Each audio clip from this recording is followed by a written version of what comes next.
We read this in John's Gospel, chapter 13. Now, before the feast of the Passover, when Jesus knew that his hour had come to depart out of this world to the Father, having loved his own who were in the world, he loved them to the end. And during supper, when the devil had already put into the heart of Judas Iscariot, Simon's son, to betray him, Jesus, knowing that the Father had given all things into his hands, and that he had come from God and was going to God, rose from supper, laid aside his garments, and tied a towel around himself. Then he poured water into a basin and began to wash the disciples' feet, and to wipe them with the towel that was tied around him.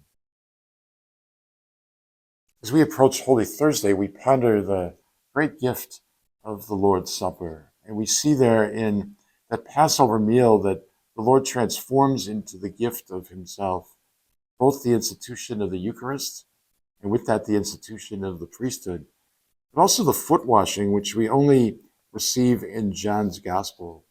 We see there the Lord humbly doing the work of a slave, humbling himself, getting on his hands and knees to wash his disciples' feet. We see there the beautiful divine model of service, that the Lord comes to serve us, that he pours himself out for us. And we see that pouring out in every aspect of Jesus' life. And that culminates in the foot washing and in the institution of the Eucharist, where the Lord gives us himself completely. As we enter into the sacred Triduum, then, we walk with the Lord in these final moving moments of his earthly life. And there we see the summation of all that he is about. And we see the culmination of his mission of salvation and redemption. Often in John's Gospel, Jesus speaks of his hour. He often says his hour has not yet come. In chapter 13, his hour has arrived. It's the hour of his passion. It's the hour of his complete self-gift.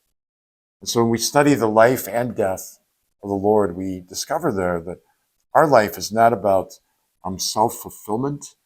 It's not about looking out for ourselves or seeking a comfortable or complacent existence. It's about pouring ourselves out in imitation of the Master. It's about washing feet, whatever that looks like in our lives. And we discover unusual supernatural joy that comes not from self-seeking, but from self-giving. It comes not from looking to what we think will satisfy us, to giving ourselves away. And in doing so, the Lord fills us with his Spirit and his life.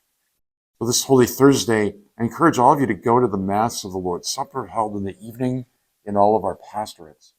Our churches should be overflowing on this night as we thank the Lord for the gift of the Eucharist, the gift of his model of service, for the gift of his life and death by which we are saved and redeemed.